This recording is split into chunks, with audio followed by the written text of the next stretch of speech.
especially in my current role, I have the opportunity to do some disaster response efforts.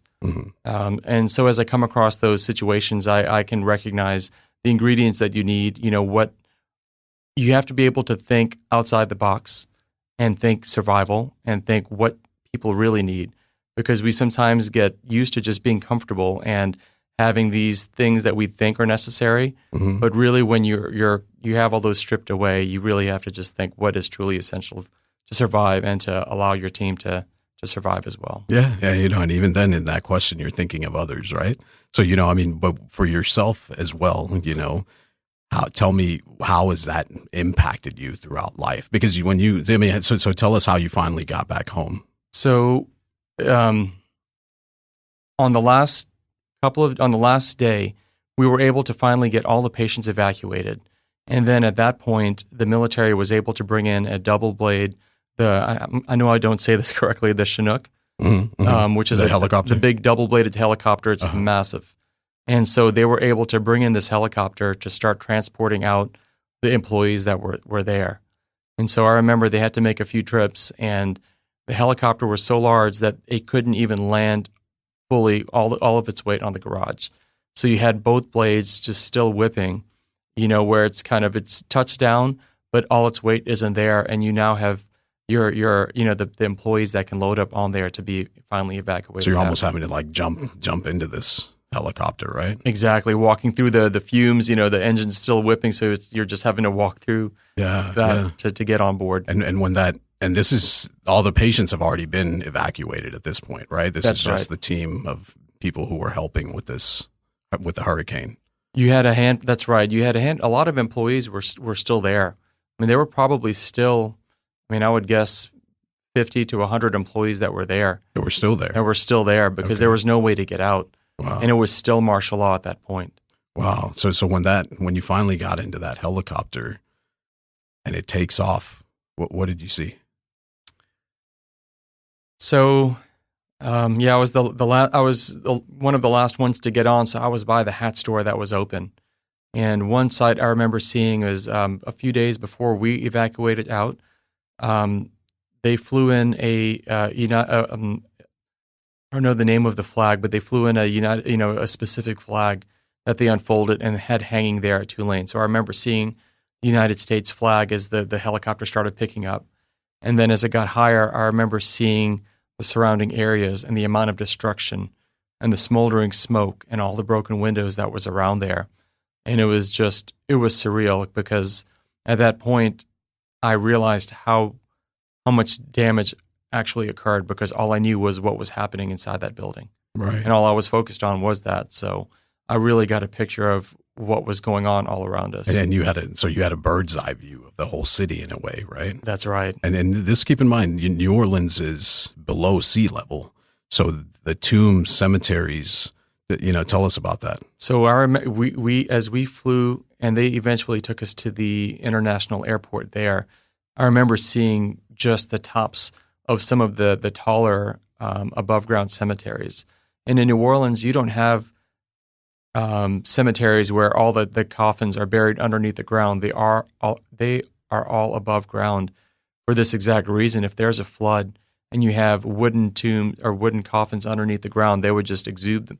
They would pop up. Just like the palm trees did, right? Just like the palm trees, yeah. They would just come out of the ground and they would float all over the place. So you would have to have, coffins within a concrete enclosure.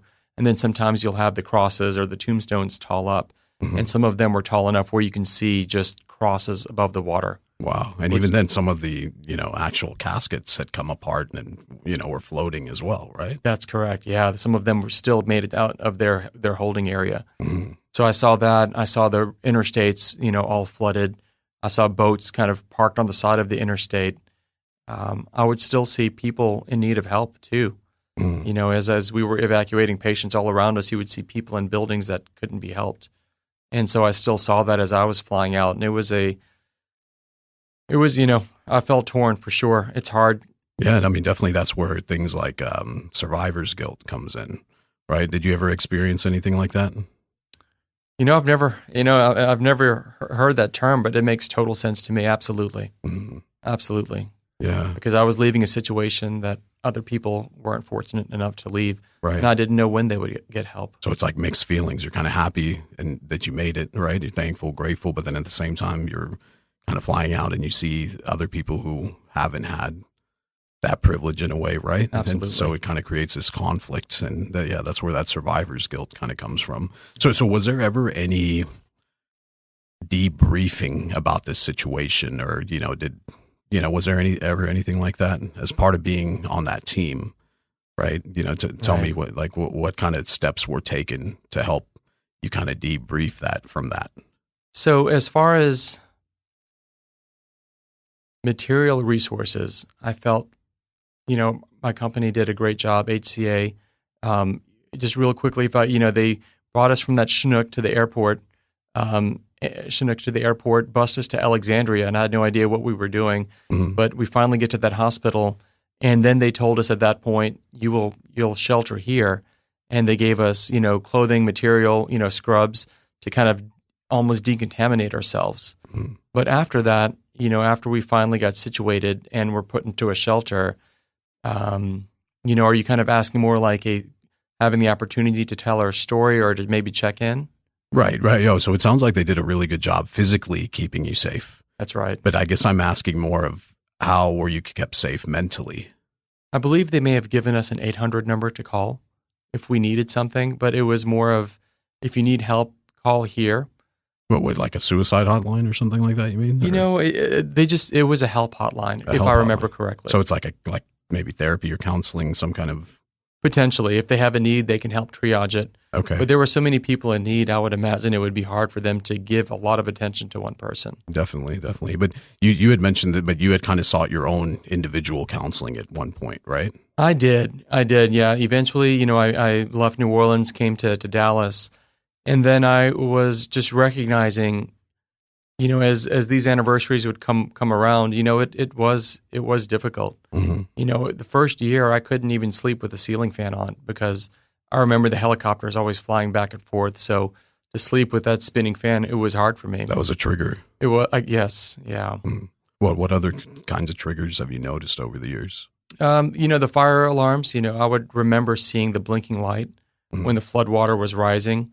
The blinking light that would reflect off the water. Mm-hmm. And so just having to continue to stay focused and working in the midst of that, I just remember that. So when I see fire alarms sometimes that will do that. It kind of brings you back to that time, huh? It does. Okay. It does. And then the generators, they run generator tests, but when I smell the fumes, when I hear it, I think of it. And so it does come back. You don't ever forget something like this. No, absolutely. And, it's really commendable and, admirable and respectable what you did. And in that moment, how you were able to give without thinking twice about yourself or your own needs, right? I mean, you're definitely one of the heroes of Hurricane Katrina. We don't hear this side of the story, right? So that's why I felt it was so important to share, and I appreciate your heart to share this story. I know it's not easy to kind of go back into the past and relive these moments, right? You're right. No, you're welcome. I appreciate you asking me and giving me the opportunity to talk about it, especially as we connect this to, just mental health, mental awareness, because I feel like I still continue to learn, the impacts that experience has had on me. And, it even connects all the way to now as we go through a pandemic, which we are still in. And so we go through these intense situations and, I feel like as medical professionals, we have a heart to serve and we continue to put the patient first, but we don't always take the time to then look at ourselves to see how we're being impacted. Right. Absolutely. That's, 100% true, because I think we have to take time to reflect about, how have things affected us too. Right. That's right. And you don't, you usually hear about a doctor or like a nurse or, somebody like that who's a hero. Right. But, that's why what I love about your example is, a pharmacist, rising up to the occasion to meet other people's needs. That's unheard of, right? No, I've never heard of it, right? But Thank you, definitely, brother. yeah, absolutely, man. And I want to, definitely let you know that those people, there's no way that they don't still think about you, So, that I'm sure you're ingrained in their hearts as much as they are in yours. I appreciate you saying that. Thank you. And, I would, of course, do it again. I felt like, through all the challenges that was there, I've been blessed by that whole entire experience. It's put me on a trajectory, in my career where I was able to make a transition. And now where I'm at, I'm able to continue to have opportunities to respond and understand what it's like to go through those scenarios and situations. Right. So I try not to, as they say, don't waste a disaster. I try to remember that. And just when I have the opportunity to speak to it or to speak to those that have been through it, I try to just share that experience. Definitely. And I think that kind of experience really helps you to be grateful for everything and anything, right? Absolutely. That comes your way because you know what it can be like for all of that to be taken away from you in a moment. Absolutely.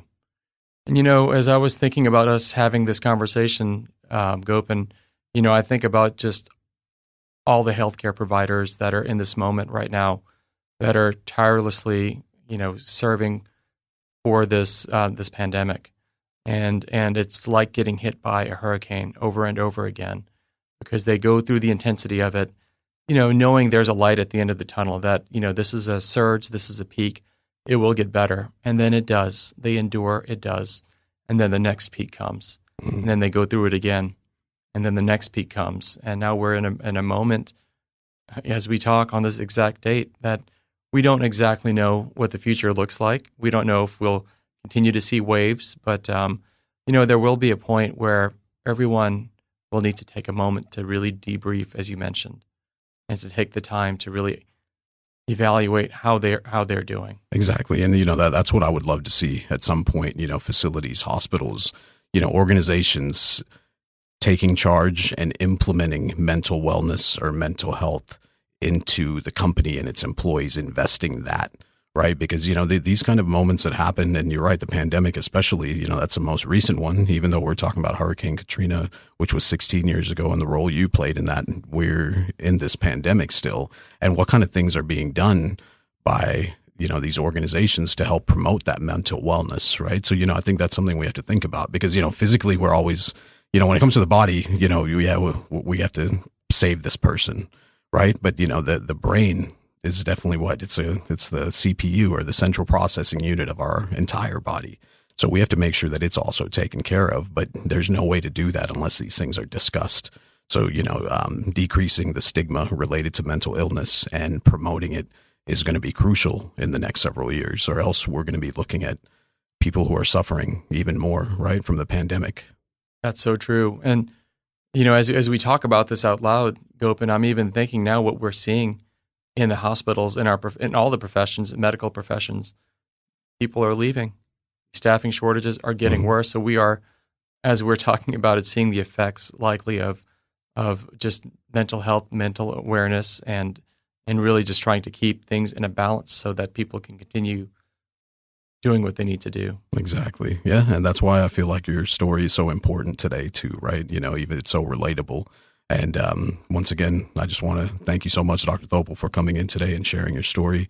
I hope it reaches many ears and is able to really create some positive change in people's lives. Well, thank you, Gopin. I appreciate you taking the time to hear my story and just for being there. I appreciate you taking the time to ask me, how I'm doing. And I remember even through the last storm when Hurricane Ida hit, you had, the sensitivity to just reach out to me to check up on me on that date. And I'm grateful to have friendships that can, impact me the way it does. So thank you. I appreciate you mentioning that. I really do. Thank you. Hope you enjoyed today's episode of Unbreakable. Dr. Thoppil described his traumatic experience with the natural disaster, Hurricane Katrina, and we explored different aspects of PTSD, such as survivor's guilt and triggers that have had a lasting impact. Hurricane Katrina was the largest hurricane ever recorded to make landfall in the U.S. An estimated 80% of New Orleans was underwater, up to 20 feet deep in some places. The final death toll was over 1,800 people, and over half of those victims were senior citizens. Over 700 people are reported as still missing. Total, about 15 million people were affected in different ways, such as having to evacuate their homes, and hundreds of thousands of local residents were left unemployed. Research shows that only 1 out of 11 people with PTSD will ever be diagnosed in their lifetime. It's a myth that PTSD only happens to combat veterans. PTSD can occur after we have been through any event that's shocking or dangerous and feel as though our lives or others' lives are in danger. We may